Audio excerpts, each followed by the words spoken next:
कि P Q एक cord है। पी क्यू क्या है? एक कॉर्ड है। ये पी क्यू एक कॉर्ड ऑफ लेंथ 8 सेंटीमीटर, कितने? 8 सेंटीमीटर की है, कॉर्ड है, of a circle of A radius 5 centimetre. 5 centimetre के सर्कल की रेडियस में एक कॉर्ड है 8 सेंटीमीटर की। तो ये आप देखिए क्वेश्चन पढ़ रहे हैं अभी तो हम। Radius 5 centimetre, the tangent at P and Q. Tangent कहाँ से? बाहर टी से। पी और क्यू पर दो टेंजेंट हैं इंटरसेक्टिंग एट पॉइंट टी। कहाँ पे इंटरसेक्ट कर रहे हैं? दोनों टेंजेंट हमारे टी पर इंटरसेक्ट करते हैं आपस में। Find the length of TP. हमें टीपी की लेंथ बतानी है, ये वाली लेंथ। ये लेंथ कितनी है? यानी लेंथ ऑफ टेंजेंट बतानी है। लेंथ ऑफ टेंजेंट कितनी है? हमें ये तो पता है कि दोनों टेंजेंट की जो लेंथ आएगी वो दोनों की इक्वल आएगी। इतना तो क्लियर है कि दोनों की लेंथ हमारी क्या आने वाली है? इक्वल आने वाली है, क्योंकि एक्सटर्नल पॉइंट से, बाहर किसी भी पॉइंट से जब टेंजेंट डाले जाते हैं किसी भी सर्कल पर, पहले तो एक्सटर्नल पॉइंट से जो टेंजेंट ड्रॉ होते हैं वो सिर्फ दो होते हैं, दो ही होते हैं, दो से ज़्यादा नहीं होते। अब दो के बाद क्या होगा? एक जो दोनों की लेंथ होगी वो इक्वल होगी। ये हम बाय द थ्योरम जानते हैं इस बात को, ठीक है? ये बात तो हम जानते हैं बाय द थ्योरम। बट अब यहाँ पे हमें करना क्या है? यहाँ पे देखो ध्यान से, हम कैसे करेंगे इस क्वेश्चन को, जरा सोचिए और बताइए जरा कमेंट बॉक्स में कि पहले हम क्या करें। सबसे पहले क्या करेंगे, जल्दी से बताओ।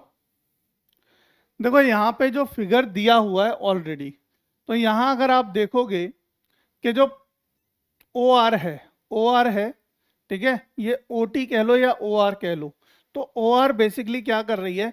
बाइसेक्ट कर रही है पी क्यू को। ओ आर क्या कर रही है यहाँ पे?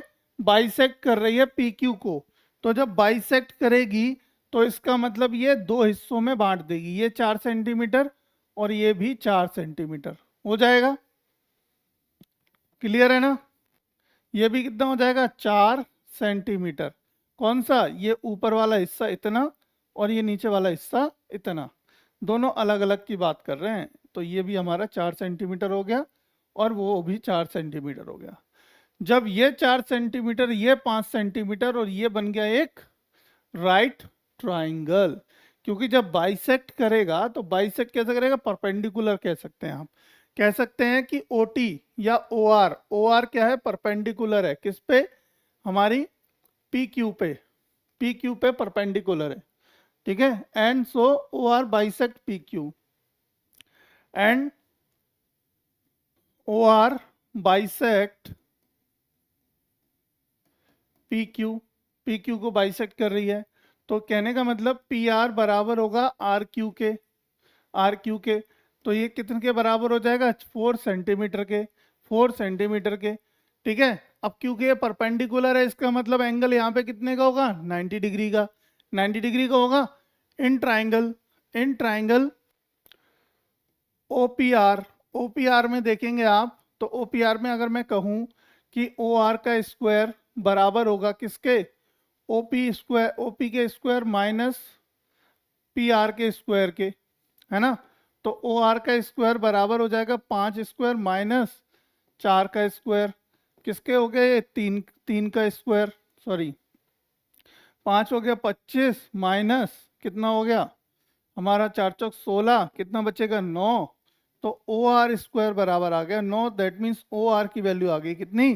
3, क्योंकि स्क्वायर रूट जब स्क्वायर उधर जाएगा तो क्या हो जाएगा? स्क्वायर रूट में कन्वर्ट हो जाएगा, और स्क्वायर रूट में कन्वर्ट होगा तो रूट 9 की वैल्यू क्या होती है? 3 होती है। तो यहाँ पे मेरी ये वैल्यू आ गई कितनी? 3। कितनी आ गई ये वैल्यू? 3 आ गई, ठीक है? कोई दिक्कत यहाँ पे? यहाँ तक बताओ। पहले हमने 3 वैल्यू निकाल ली यहाँ पे ये। अब देखो क्या करो, अब एक चीज समझो कैसे करेंगे आगे। देखो हमारे पास now in triangle, triangle in triangle OPT, OPT, एक ट्राइंगल ओपीटी में एंड ट्राइंगल ओआरपी, ओआरपी में, ओआरपी, ये वाला एक ट्राइंगल और ये पूरा ट्राइंगल, ठीक है? इन दोनों ट्राइंगल में आप देखेंगे क्या एंगल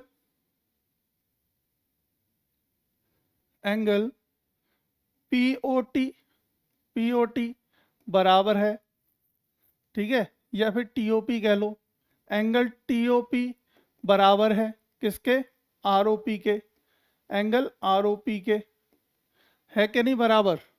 क्यों बराबर है, क्योंकि दोनों ही एंगल हमारे क्या हैं, कॉमन एंगल है। ये वाला एंगल क्या होगा, दोनों ट्रायंगल के लिए कॉमन एंगल होगा। एंगल टीपीक्यू टीपीओ, एंगल टीपीओ बराबर होगा एंगल किसके, ओआरटी के बराबर है ओआरपी के। क्यों, ईच 90 डिग्री, ईच 90 डिग्री, दोनों ट्रायंगल में दो एंगल 90 के हो गए, यानी कि एक हमारा बराबर है, कॉमन है, और एक 90 का है।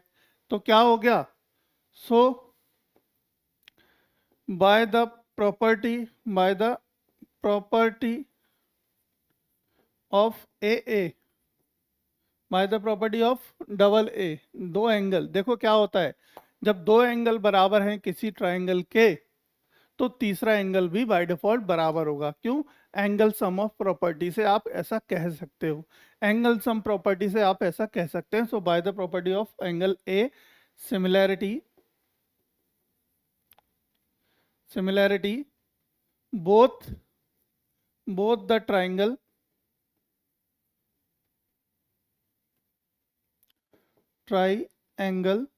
Are similar.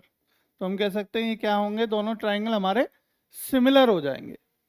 भाई bye the property of double ए हम क्या कह सकते हैं, ये दोनों ट्रायंगल कैसे हैं, हमारे सिमिलर हैं। और जब ये दोनों ट्रायंगल सिमिलर होंगे तो क्या होगा, हम लिख सकते हैं कि TP upon OP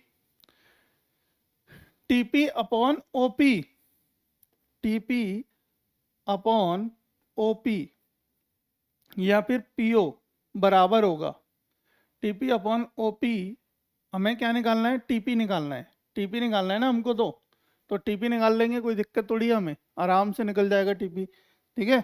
TP upon OP, ये टीपी अपॉन ओपी बराबर होगा किसके, देखो हमने क्या लिया इसमें, एक तो ले ली, ये हो गई हमारी क्या, ये बेस, और ये हाइट, हाइपोटेनियस नहीं लिया हमने, बेसिकली हाइपोटेनियस नहीं लिए, तो बराबर हमारा क्या कर लो, इसमें बेस और हमारी परपेंडिकुलर को ले लो, तो यानी आरपी और आरपी को ले लो, एक तो आरपी परपेंडिकुलर, पहले परपेंडिकुलर ले लिया हमने, ठीक है, अपॉन, और नीचे आरपी अपॉन ओ आर, क्या ले लो, ओ आर को ले लो, ओ आर, ठीक है। तो ये बराबर होंगे, किससे बराबर होंगे, ये सिमिलैरिटी की थ्योरम के अनुसार, ये दोनों क्या रख सकते हैं हम, इक्वलेंट रख सकते हैं। दिस इम्प्लाइज, इसके बाद क्या होगा, देखो टीपी हमें नहीं पता, टीपी मुझे चाहिए, है ना, ओपी मुझे निकालना है, ओपी सॉरी मुझे पता है कितना है, 5 रेडियस है सर्कल की, और आरपी कितना है बेटा, आरपी हमारा 4, ठीक है, और नीचे ओ आर कितना है बेटा, ओ आर है बेटा 3 है, तो 5 को ले जाओ इधर, तो टीपी कुल मिला के टीपी बराबर आ जाएगा किसके, 20/3, 5 चौक 20, 20/3 आ जाएगा। ये आपका आंसर हो गया 20/3, यानी कि ऑप्शन नंबर कौन सा सही हो गया बच्चा, डी। तो डी आपका सही उत्तर हो जाएगा, बिल्कुल मिला के, मतलब आंसर हो गया भैया आपका डी, ठीक है। तो डी आप टिक कर दो, राइट आंसर है डी, एकदम बिल्कुल सही हो गया।